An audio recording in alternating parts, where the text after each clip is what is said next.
Get that champagne out of the fridge again. We finally made it. 6-figure Bitcoin, a beautiful thing to wake up today. And that is actually the ultimate marketing event for Bitcoin. Now, every single newspaper, news outlet, financial outlet is going to make this their headline. They're going to talk about this every show today. So this is the biggest event and milestone achievement for Bitcoin in a very, very long time. And I guess congratulations to all of you and all of us who sticked around in this industry. For me, it's now over 7 years. I'm entering my 8th year in 2025 in crypto. Deep crypto, all in, with all my money, with all my time, with all my resources, with everything that I do. So yeah, I think we all deserve it. And it's also a new era on the political stage, not only because Trump gets into office and is assembling a pro-crypto administration, but also now the Federal Reserve Bank's chairman, Jerome Powell, just came out and said this about Bitcoin. People use Bitcoin as a speculative asset, right? It's like gold. It's just like gold, only it's virtual. It's digital. People are not using it as a form of payment or as a store of value. It's highly volatile. It's not a competitor for the dollar. It's really a competitor for gold. Just to put it into context, if Bitcoin were to have the market cap of gold today, one BTC would be traded at $900,000 US per BTC, just to put that into context. In my personal opinion, Bitcoin can and will go a lot higher than that. Why? Well, because it's its own asset class. Yes, it is digital gold, but also it's a lot scarcer. It's more, it's native to the internet. It has a lot of traits that gold doesn't even have that make it just a better form of money. And eventually, Bitcoin could also be the new standard for fiat currencies around the world to go back to actually being backed by something and something scarce and something valuable, which is Bitcoin. So Bitcoin can make fiat currencies or national currencies great again. We'll see if that will happen, but all signs are pointing towards a rush of Bitcoin, not only from governments, but also from institutions, right? Michael Saylor leading the pack, the man who went ultra long Bitcoin in 2020, took this asymmetric bet, but he seemed to have won, at least for now. We'll just have to see how things evolve with MicroStrategy and their Bitcoin strategy and their game plan. But so far, Michael Saylor is the man and the face of Bitcoin, relentlessly advocating for it, educating institutions, organizations. We talked about the presentation he gave to Microsoft the other day. And now he's also on TV, left and right, Fox News, shilling Bitcoin, right? And that's amazing. Another guy that's shilling Bitcoin is the mayor of New York City. Listen to what he's got to say about Bitcoin too. We should not be afraid of Bitcoin. Remember y'all laughed at me when I first got my Bitcoin? Who's laughing now? Go look at my Bitcoin now. Y'all all mock me. You're taking your first 3 paychecks in Bitcoin? What's wrong with you? Now you wish you would have done it. You know? Now the big question is, what is happening from here? What is happening after 100K Bitcoin? Are we going to see another Bitcoin season, or are we going to see a continued altcoin season? Because so far, in the past week, we have seen a massive drop in Bitcoin dominance that actually wicked down a lot more here to below 54.6%. And now it after Bitcoin went to 100K, it recovered a little bit. But we are literally in the midst of an alt season. And the alt season index also shows that. We just flipped bullish here for our altcoin index a few days ago. Usually alt seasons last a couple of weeks, not more than that. But now the question is, with this also psychological barrier that's now out of the way, how are altcoins going to react? And today they're actually going sideways a little bit. So that might mean we either bounce from here and we're going to see a continued Bitcoin season, Bitcoin rally, or we're continuing this trend and we just go full alt season, full-blown altcoin season, where what you've seen so far with Hedera HBAR, with Ripple XRP, is just the tip of the iceberg. And if you zoom out a lot more, you can see that the Bitcoin dominance is actually trending downwards. It's trending downwards, and if there's an alt season, there's an aggressive drop in the Bitcoin dominance. You can see that here in 2017, we went from like 70% pretty much to 36%. In the 2020-2021 bull run, we went from 73% to around 40%. And the highest we went so far is actually only 61%. So I also personally think that we're going to go below 30% for Bitcoin. I would not be mad about an alt season. I'm fully exposed to altcoins. At the same time, we're also seeing Trump now assembling his pro-crypto army. He just appointed pro-crypto Paul Atkins as a new SEC chair, the successor of the infamous Gary Gensler. And apparently he's also known for having a deregulatory stance, which is good for our industry because we want more freedoms, we want more flexibilities, and this is such a new asset class where if you are putting the handbrake too early, then this industry is not going to evolve as much and it's not going to thrive as much. But this is good now. This is good news for crypto.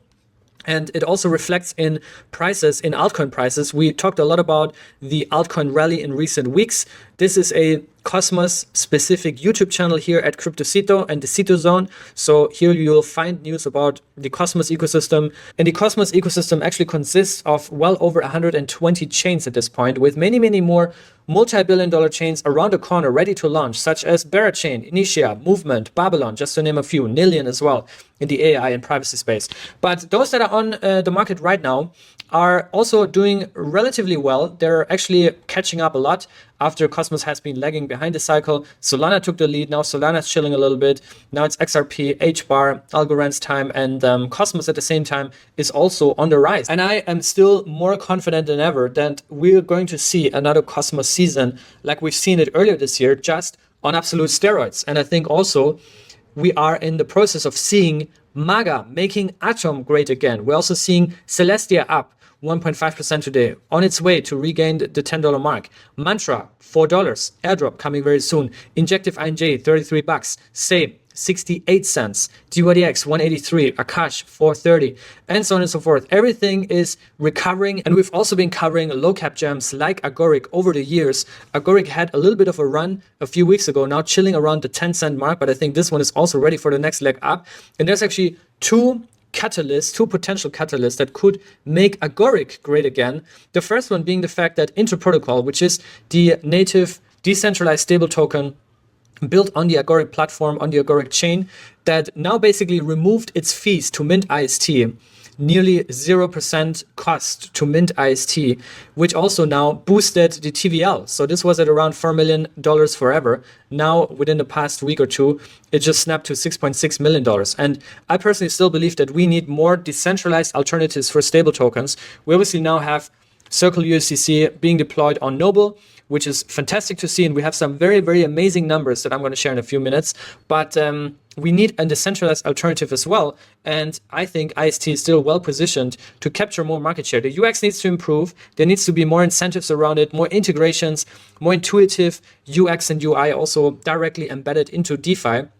But I think IST is still there, and it's also integrating more LST variations, right? We talked about Stride liquid staking tokens like Stride liquid staked Atom and Tia. Now we also have Drop Atom being announced very soon and launched very soon, so that you can mint your IST backed by Drop's liquid staked Atom, and then you can use that IST that you're basically getting almost for free to put it into something like Megavolt, where you're currently earning roughly 52% APR on your stables, on your native USDC. So that could be one strategy, to mint US IST for basically free, swap it into USDC, and then earn that juicy APR right here on Dydx. That's one strategy and one catalyst. Another one could be Tribbles. Tribbles is the meme coin that is coming very soon to the Agoric chain near you, as I'm hearing behind the trenches. And Tribbles is going to be a meme coin that is actually 100% meme, 100% utility. They're also using this to kind of showcase Agoric technology, Agoric orchestration. Next, we also have the traders coming out saying that Atom might be the next HBAR. Atom might pull an HBAR move and giving price targets. We talked about it yesterday. Another trader said $27 is next. This one's saying $22 might be next, $21.86 to be precise. I would not be mad. I think we all wouldn't be mad as cosmonauts and the Atom community. So HBAR pulled a 7x within 4 weeks, erasing 1,000 days over 3 years of downtrend, of down only. And Atom could do the same, right? Atom could do the same. And if you look at the recent performance, the relative strength it has shown, the resurrection miracle, the repack to $10, outperforming the market in recent weeks, reclaiming 20 ranks on CoinGecko, 25 ranks actually. I think it's very, very nice to see. And we need more of that. And we need to keep up that momentum.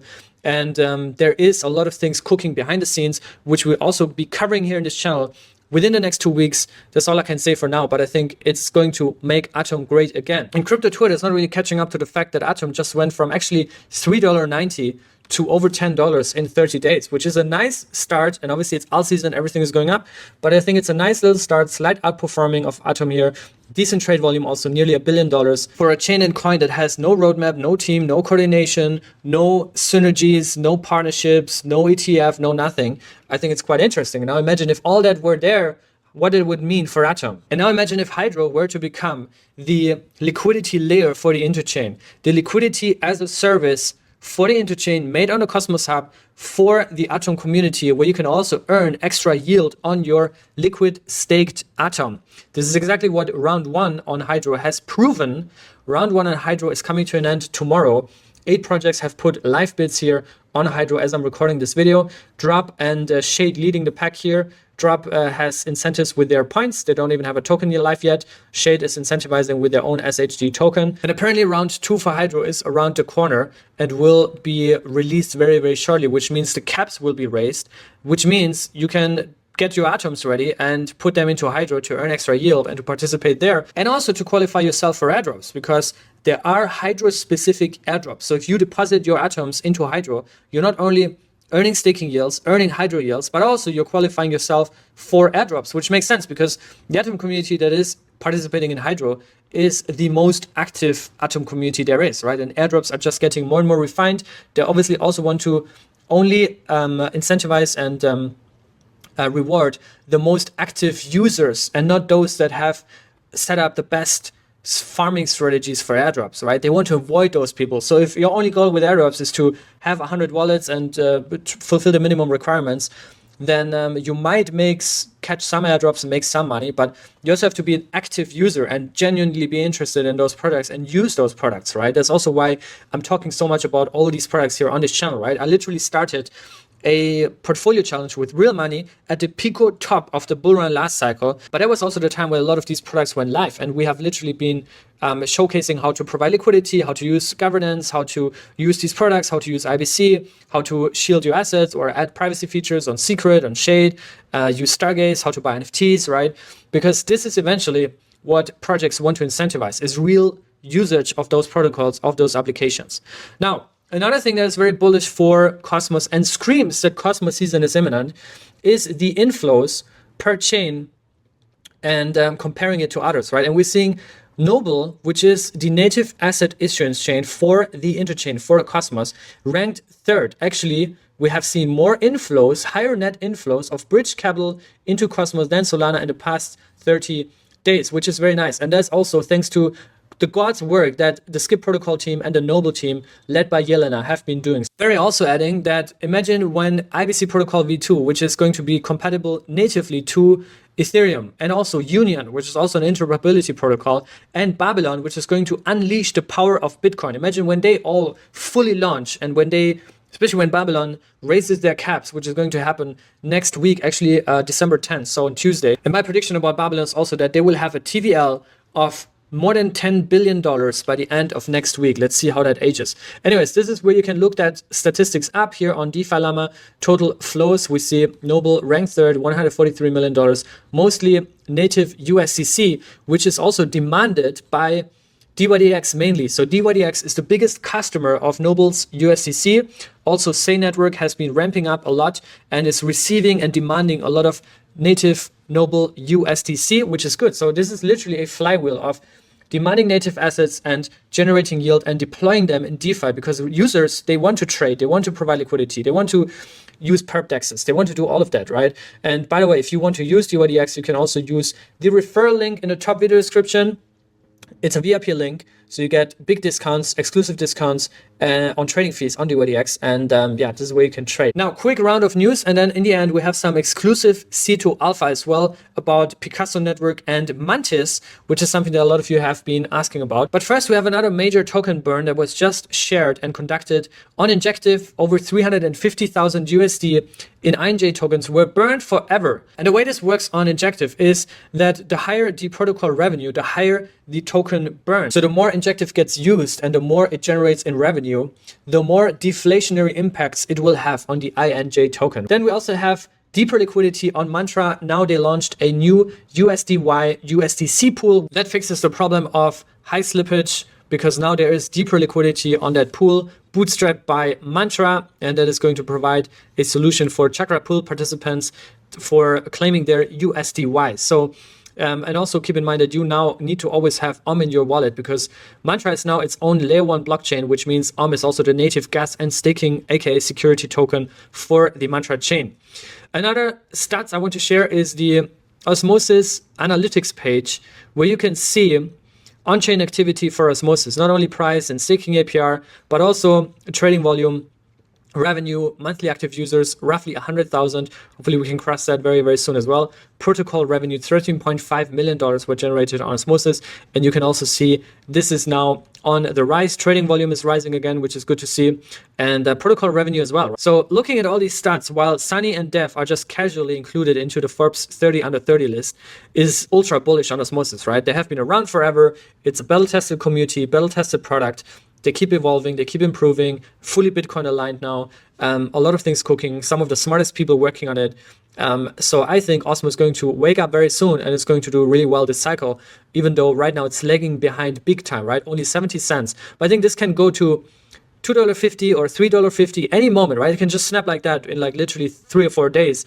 And then suddenly you're going to be late. So anything below $1, in my personal opinion at least, is insane. It's severely undervalued. So of course, with all this information, you can do whatever you want. But I personally am stacking Osmo. I actually want to buy more. I just want to buy more because I think it's just so severely undervalued. Another coin that's severely undervalued is Akash AKT.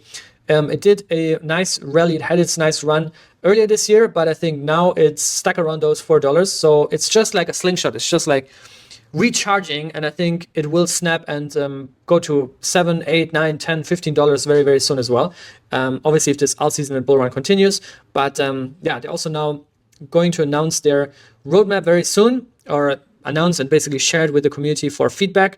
And this is going to be very, very exciting. Akash roadmap for 2025. Then we also have Secret Network announcing a partnership or integration with Arbitrum, which is also good to see, adding basically a secrets confidential computing layer to Arbitrum, the Arbitrum L2, which is, I think, by far the biggest L2 on Ethereum.